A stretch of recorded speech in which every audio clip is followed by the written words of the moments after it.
A day in my life as a 22 years old mom. Good morning! Tara, samahan niyo ako ngayong araw. Kung ano aking mga gagawin. Ngayong araw nga pala ay maglalaba ako. At yung anak ko naman pinabantayan ko muna sa tita niya. Tapos nga ako maglaba, pinadede ko muna tong anak ko kasi umiiyak. Papatulogin ko sana at sinayaw-sayaw ko pa nga kaso ayaw niya talaga, nagpupumiglas. Tinatawanan lang ako. Gusto ko kasi kapag may ginagawa ako tulog siya para tuloy-tuloy. Linipat ko pa nga sa kabila kung saan siya komportable kaso ayaw talaga. Di ko nga namalayan yung kurtina sa lakas ng hangin. Kaya ayan, tinayo ko na lang. Binalik ko lang muna siya sa kanyang walker kasi naalala ko di pa pala ako nakapagsampay. Alam niyo ba na ang hirap magtrabaho kapag may maliit kang anak? Kasi di mo alam kung anong uunahin mo. Minsan nga putol-putol pa yung trabaho mo kasi maya't maya sisilipin mo yung anak mo. Tapos dapat laging busog. Lalo na kapag wala kang katuwang sa buhay at wala sa bahay yung asawa mo.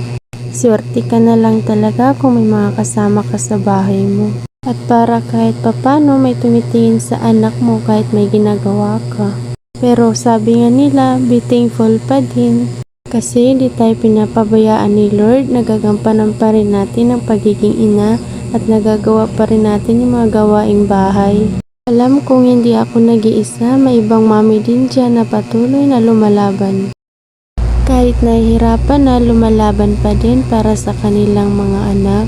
Sa mga walang anak pa dyan, mararanasan nyo rin yung nararanasan naming mga ina ngayon.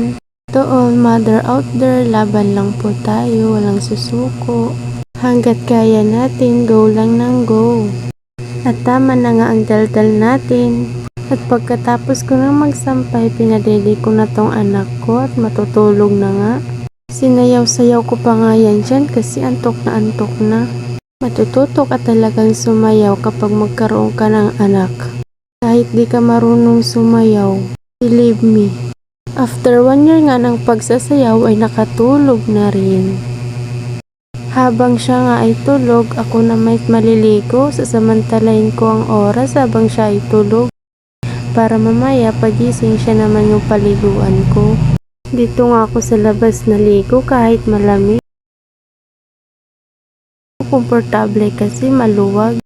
May banyo naman kami kaso feeling ko parang ang sikip. Ako lang ba yung ganun o kayo din? Unang buhos nga ng tubig ang lamig pero no choice tayo kasi hindi tayo pwedeng magtagal, wala tayong karapatan, may anak tayong binabantayan. Ang lamig-lamig nga niya, sumabay pa yung hangin. Fast forward na nga tayo, pagkatapos kong maligo, pagpasok ko itulog pa yung anak ko. Kaya naman, kumain na lang muna ako. Pagkatapos ko nga kumain, imayat maya naman nagising tong anak ko. Pinadede ko muna bago ko paliguan. By the way, ang likot-likot pala tong anak ko pag pinapaliguan ko. Sanay na talaga yan. Simula newborn, di yan umiiyak kapag pinapaliguan. Kaya hindi talaga struggle is real. At tapos kapaliguan, ibinihisan ko na. Ipa-translation pang lola nyo, hayaan nyo na. Katapos nga niyan ay prepare ko naman yung kakainin niyang Cerelac. Cerelac po yung nasa garapon, hindi po yung gatas. Diyan ko talaga nilagay para hindi makalat. By the way nga pala guys, pagpasensya nyo na tong voice over ko kung ano yung boses ko kasi first time ko talaga to. Sana supportahan nyo po ako. Alam ko wala naman pong madali, pinaghihirapan naman po lahat. Sipag lang at tiyaga. By the way guys, sinusubukan ko na nga pala dyan yung anak ko. Ito naman yung nagpapakute pa dito sa camera. Alam niya talagang may video.